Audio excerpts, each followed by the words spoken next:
नमस्कार, आप देख रहे हैं अरुणाचल वेस्ट न्यूज़। आपके सामने जैसे आप देख रहे हैं हमारे साथ बैठे हैं कर्नल गुमसोर आंगो, रिटायर्ड। तो सर बहुत ही कम सोशल मीडिया में आते हैं, तो हमने सर को पर्सनली रिक्वेस्ट करके यहाँ आज आलो में उन्हें मिला है, तो रिक्वेस्ट करके हमने इनसे कुछ समय कुछ वक्त मांगा है। सर के आज एक रिटायर्ड ऑफिसर के और सीनियर सिटीजन के यहाँ के 31 आलो ईस्ट गुमिन ये गाँव का एक मीटिंग था, इसमें सर को हम मिला। सर सबसे पहले आपको अरुणाचल वेस्ट न्यूज़ में वेलकम करता हूँ। Thank you. सर सबसे पहले मैं जानना चाहूँगा आपका अपना इंट्रोडक्शन आप खुद करें। मैं कर्नल गुमसोर आंगो हूँ। मैं एई विलेज का बिलोंग करता हूँ, यानी निको एरिया का जी। और मेरा पढ़ाई जो है रामाकृष्ण मिशन स्कूल में शुरू हुआ। उसके बाद सैनिक स्कूल इम्फाल में गए। सैनिक स्कूल इम्फाल से national defence academy, Indian military academy.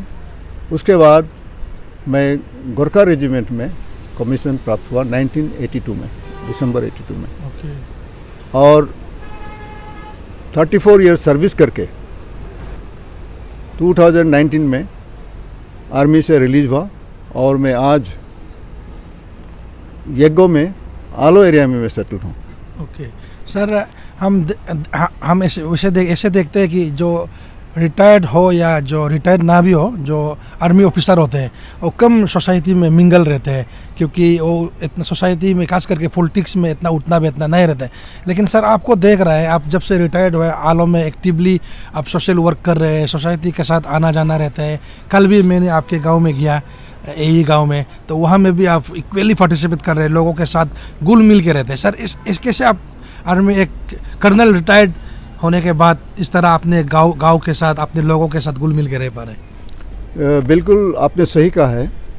मैं एक फ़ौजी होने के नाते हम लोग इस सिविलियन लाइफ के पॉलिटिकल लाइफ से बहुत दूर है, क्योंकि हमारे टास्क में ही हमारा काम ही बॉर्डर में रहते हैं, ऑपरेशंस में रहते हैं और आर्मी के इतना हमको बिजी रखते हैं जी। अपने ड्यूटी का फ़र्ज़ निभाने के लिए हम इन कामों में हम बिल्कुल ध्यान नहीं दे सकते। उसका वजह से सर्विस के दौरान हम इन कामों पे ध्यान नहीं दिया।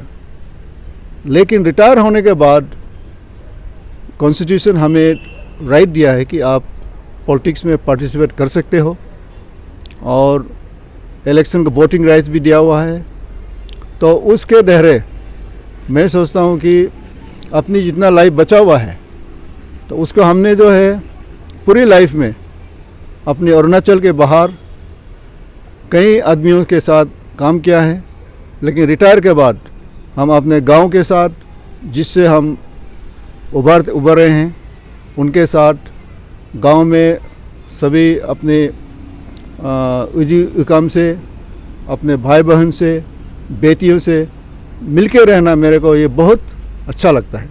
और उनसे भी ये नहीं कि मैं उनको नॉलेज दे रहा हूँ, मैं अभी जितना भी गांव में गए हैं, जितना भी सोसाइटी में रहे हैं, मैं उनसे कई चीज़ें सीख रहा हूँ। गांव में इतना लोग आजकल एजुकेटेड लोग रह गए हैं, उनकी सोचने की दंग, इतना इंटेलिजेंस है, उनसे मैं इनफैक्ट मैं सीख रहा हूँ और उल्टा हम इसको सीख के उन्हीं को ये बता रहा हूँ। ओके। इसलिए मैं पार्टिसिपेट करना बहुत ज़रूरी समझता है। तो सर जैसे आप अभी सिविलियन का लाइफ जी रहे हैं, आपने खुद भी कहा इतना साल जो है फौजी में रह के एक कर्नल तक आप रह के अभी सिविल लाइफ का ज़िंदगी जी रहे हैं। तो सिविल लाइफ में सर कहीं ना कहीं पॉलिटिकल लीडर का बहुत बड़ा रोल होता है। आप सोसाइटी को बोलो, एरिया को बोलो, टाउन को बोलो, किसी भी डेवलपमेंट के क्षेत्र में अगर हम देखा जाएगा तो हमको अच्छा लीडर ज़रूरी होता है। अच्छा लीडर का बिना जो है सोसाइटी या समाज या डेवलपमेंट जो है आगे नहीं बढ़ेगा। तो इस बार आने वाला 2024 के इलेक्शन में आप 31 आलो ईस्ट के यहाँ पे MLA के रूप में किसको सपोर्ट कर रहे हैं? आने वाले इलेक्शन में 2024 की जो इलेक्शन है उसमें मैं अपनी एडवोकेट केंटो जीनी जो प्रेजेंट MLA हैं उनकी सपोर्ट में मैं जा रहा हूँ। ओके सर, केंटो जीनी साहब में ऐसा क्या क्वालिटी आप देख रहे हैं आप, क्योंकि आप फौजी में रह चुके हैं, आप स्ट्रेट फॉरवर्ड होता है, आपका पॉलिटिकल में कभी कभी ऊंच नीच होते हैं, लेकिन आपकी ज़िंदगी में तो आप सीधा स्ट्रेट फॉरवर्ड होते हैं आर्मी की ज़िंदगी। तो आप में ऐसा क्या लगा, केंटो में आप ऐसा क्या लगा है जिसके कारण आप सपोर्ट कर रहे हैं? केंट ऑनरेबल एमएलए केंटो जी को सपोर्ट करने का मेरा 2-3 रीज़न है। फर्स्टली वो एक गांव से आया हुआ लड़का है, एक लीडर है जो कि गांव में उनका औरत की प्रॉब्लम, गांव बुरों की प्रॉब्लम, बच्चों की प्रॉब्लम, लाइफ का क्या प्रॉब्लम है, खेती बाड़ी की प्रॉब्लम, उनको सब मालूम है। जैसे कि हम आज देख रहे हैं कि जैसे अपना प्रधानमंत्री मोदी जो कि अपने शुरुआत स्टेज में एक चाय वाला होके वहाँ से कितना अभी लीडर उभर गए, नंबर 1 लीडर हो गए।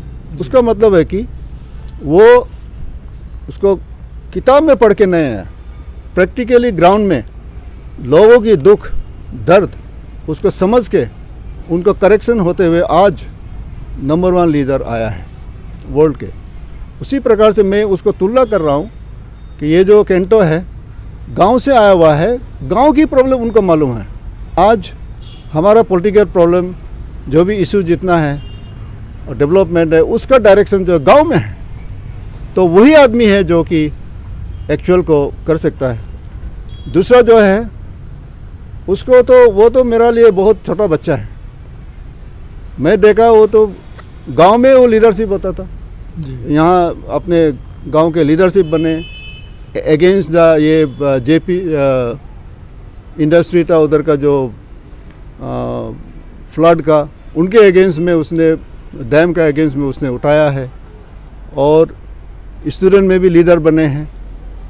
और तीसरा जो है वो एक सक्सेसफुल एडवोकेट का 20 इयर्स एडवोकेट, और वो भी वो उसका गवर्नमेंट स्टैंडिंग काउंसिल में एक मेंबर था।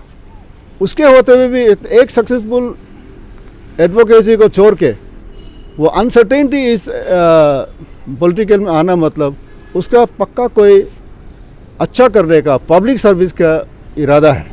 उसी को देख के मैं उनको सपोर्ट कर रहा हूँ। और देखा भी है, मैं लकीली 2019 में मेरा रिलीज हुआ और आलोंग में बैठे और कोरोना भी वो आया है।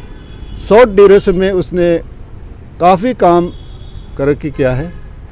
और मैंने खुद टीवी में देखा, आप लोग का RCCN टीवी में, वो खुद आलोंग में कितना पानी की प्रॉब्लम है, तो उसको ठीक करने के वो खुद अपना जो है हाफ पैंट पहन के उनके PHE के ग्रुप के साथ जाते हुए उसका ग्राउंड इंस्पेक्शन करके पानी को लाने का वो कर रहा है। अभी ऑलरेडी चल रहा है। और उसका विजन भी है। विजन ये है कि अभी जैसे आलोंग में इतना प्रॉब्लम है पार्किंग की, उसकी एक प्रायोरिटी अभी पार्किंग में भी चल रहा है कि इसको हम कैसे रिजॉल्व करें। उसी प्रकार से 2 लाइन का वो सबको मालूम है।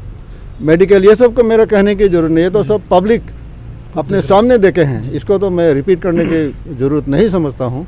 लेकिन जो आने वाला जो प्रॉब्लम है, जैसे मार्केट में जो है हमारे जितना भी गांव के लेडीज़ है, फैमिली से, वो आते हैं मार्केटिंग के लिए, वहाँ बैठने का जगह नहीं है, गंदगी है, उनका सामान ज़्यादा होने से उनको लेके वापस जाना पड़ता है।